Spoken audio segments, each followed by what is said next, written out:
What's going on, guys? This is Kai. Welcome back. So we are back with another video. On this video, I'm going to present my Ancient Warrior Eldlich deck profile that I have used on Kai-Duelists weekly tournament and got first place and went undefeated. So I have made this deck profile last minute because I am running out of ideas on how can I play my newly bought Ancient Warrior deck. I have thought that I would use it on my Tri Brigade and also as a pure deck, but I haven't had the time to create my Tri Brigade Ancient Warrior deck list and also the pure version. So I just ran off the mill with my Eldlich on my bag and just use it together because I had an inspo from the 2021 Eldlich meta where OCG people run Eldlich with Ancient Warrior. So I think this is the revival version or the throwback version of that deck. So without further much ado, let's start. So moving on towards the main deck, we do have Sunmu, the warrior, water of Ancient Warrior, the best card. You need to play this at 3 copies. And next, we do have Lufeng, 2 copies, of course. Another insane card for Ancient Warrior. And 2 of the wind, of course, our old poplar, they said, the poplar of the Ancient Warrior. So, by the way, Ancient Warrior are gaining traction on OCG meta recently. And that's why I have bought the Ancient Warrior because I have found a very cheap selling core on online. So, yeah, moving on, we do have our Eldlich, 2 copies only. You don't need to play 3, I think. I think 2 is fine. You don't really have to play the third because you will break on multiple occasions. And next, we do have double L land. So, only 2 L land. I think 2 is the perfect number for this L land. I don't need the third copy because it overlaps with the Ancient Warrior. You cannot direct attack with the Ancient Warrior when you have L land on your field. So, it's just only 2. And next would be 1 Black Awakening. Only 1. I think I don't need to play the White Destiny. I just need to summon my Eldlich as early as possible and probably sit on Floodgates. And next would be Triple Tenki. Of course, another starter for our Ancient Warrior. So, very insane card for this. I definitely boosted your going first as this deck. And not only that, the Ancient Warrior definitely solves the going second issue of Eldlich where you don't have cards or resources to break boards and also form a board on your own. So yeah, I think Ancient Warrior definitely complements the Eldlich. On top of that, you get to discard cards for your Ancient Warrior effect from Sunmu. So you discard your Wakero, something like Elixir or Conquistador. So it definitely benefits the Eldlich as a whole. And next we do have double Extravagance. So of course our consistency card and 1 Pot of Prosperity. I would love to have more copies of Prosperity, but sadly it is on R1 at the moment. And next, towards our trap cards, we do have Triple, Sanguine, Mandatory, Self-Explanatory. We need to play Triple Sanguine. And next would be Triple Conquistador. So, Conquistador definitely a huge card for Eldlich follow-up and also an interruption with the pop effect. And next would be 1 Wakero. Only 1 Wakero. I think I only need to play 1 Wakero because you don't really focus too much on Eldlich here.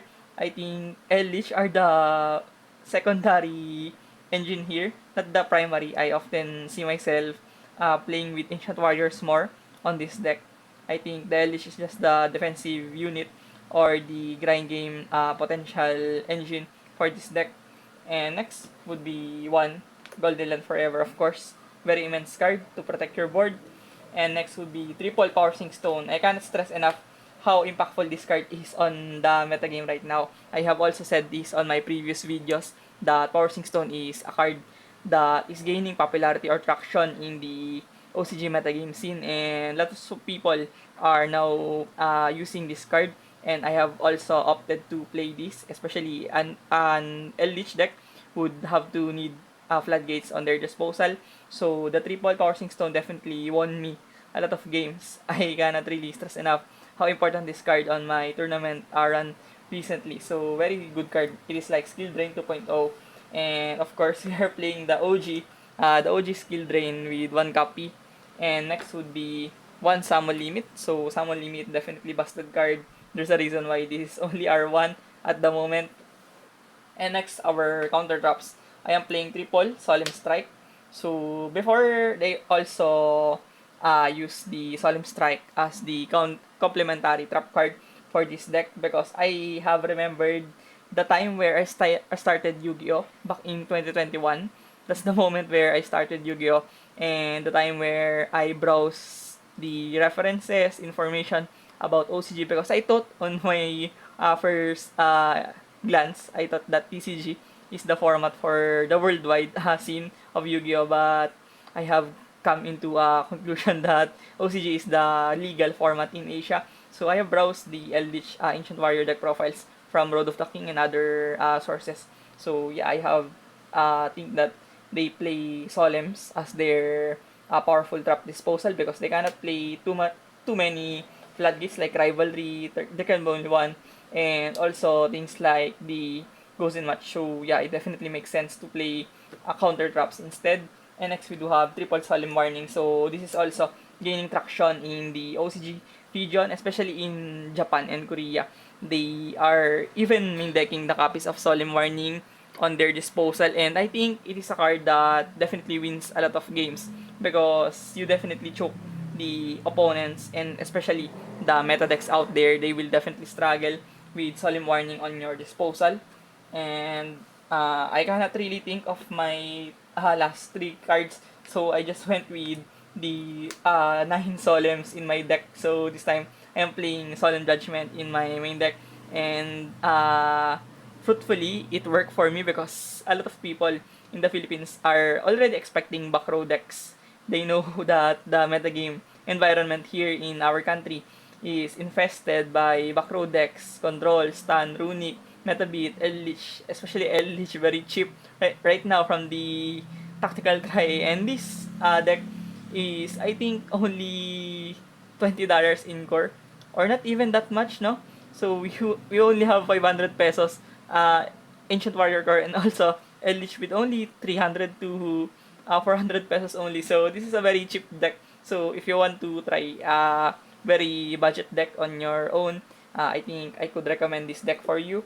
So yeah, that sums up our main deck. 40 card, short and concise. I wouldn't want to run more any of these.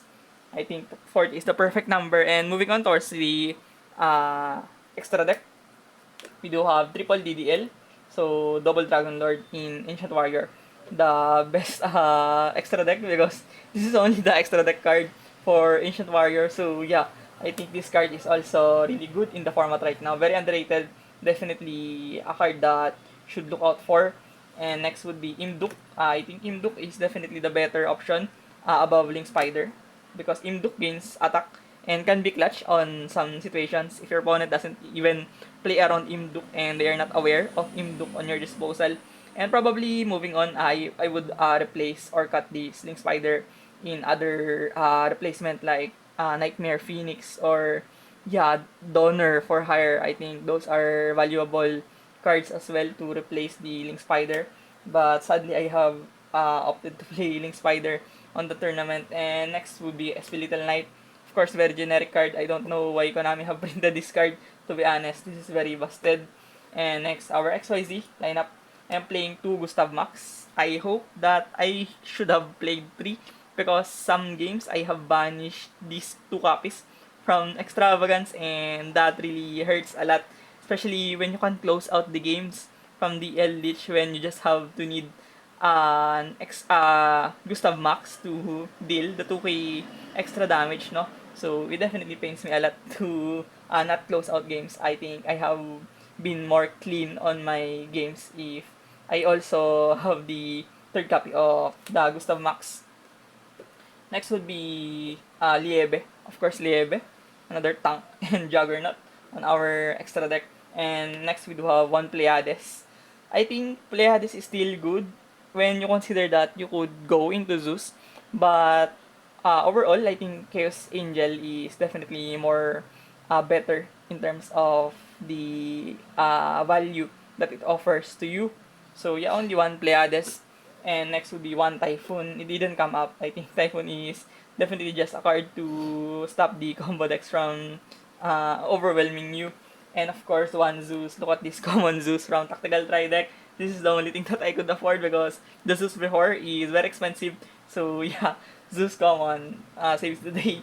And next would be Abyss Dweller. Of course, we are already playing rank 4s.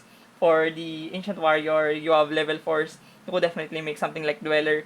And basically, this can just win you games against the Graveyard decks. Yubel, Snake Eyes, Fire King, all of those decks will struggle around the Dweller, and next would be Baguska. So Baguska, very immense card for the Tenpai Dragon matchup. I think Baguska on Tenpai Dragon is FTK if they don't have Imperm or something like that. So yeah, I think Baguska definitely a strong card on the format right now. And not many decks are really propelled to play around Baguska.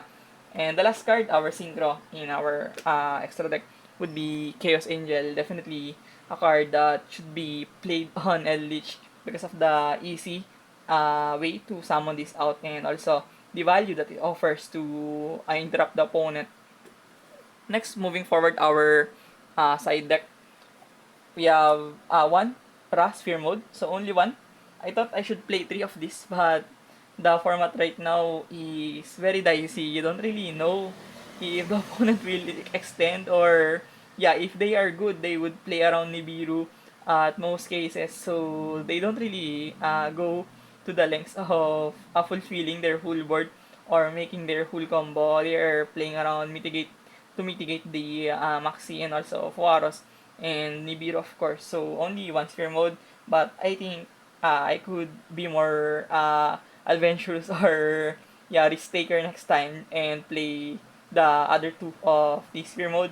And on top of that, I'm playing the Lava Golem. So this is the replacement of the two sphere mode because I think that the format will definitely end on minimal boards, and some rogue decks are also not that obnoxious to fulfill their board and fill their zones. So just only two Lava Golem to make it more safer. And next, we're playing two border. So two border for this. So I think border is definitely a card that should be banned on the following ban list this coming September. Very annoying card, and I cannot stress enough how many people have been frustrated against me when I am summoning border, and they cannot do anything because I have the floodgates like Powering Stone, and I can also have the Solemn Judgment and Solemn Warning and Solemn Strike to protect my border. So very immense card for my side deck border. And next we are playing the Site package, one Artifact Site and triple Sanctum. So this is also gaining some representations and traction towards the side deck pattern of most people, especially in Japan. And I believe this card is really strong. This setup is very strong because the format will definitely uh, circulate towards multitudes of extra deck summoning methods. They can play the Azamina as a fusion. They can go into the Link summon with the Finsmith. They can probably go XYZ with the Finsmith as well, with the Evil Czar, with the Caesar, and Beatrice. So a bunch of stuff's going on. Can go Link, can go Fusion, can go Exceed. So yeah, you cannot really stop them from one-dimensional barrier if you can only declare one. So those are really not so good on my own books. I think I should have definitely look for something like this Sanctum to just stop my opponent from playing the game entirely. So yeah, with Sanctum, I definitely won games as well from the Sanctum against a Snake Eyes Fire King player. Next would be triple anti-spell fragrance. So I have been projecting to be more powerful going first because when I go first, I side out my entire Ancient Warrior engine towards my deck, and I just use the Solemns and the Floodgates like anti-spell and the border and also the Sanctum to replace those 9, probably 9, 8 Ancient Warrior cards when going first, and I probably will win the game if I have drawn the Floodgates and also the protection with the Solemn Judgment and Anti-Spell. And on top of that, I could have access towards the Sanctum and just basically win the game from that with the Elixir on my disposal. Yeah, so triple Anti-Spell. And the last cards on my side deck would be triple Evenly Match. I hope I have played more going second cards because I definitely struggled going second. If not for the Ancient Warrior cards, I would have lost a lot of games on the tournament. But thankfully, I am kind of lucky in a sense that I have drawn the correct cards. And also, there are multiple times that I have drawn two evenly match to wipe the board of my opponent. So imagine that, two evenly match definitely saved the day for me. So yeah, that sums up our Ancient Warrior Eldlich deck profile. If you found this video informative and helpful, please consider subscribing into my YouTube channel. It definitely motivates me a lot to keep going and provide this content for you guys. So once again, thank you for watching. See you in the next one. Peace.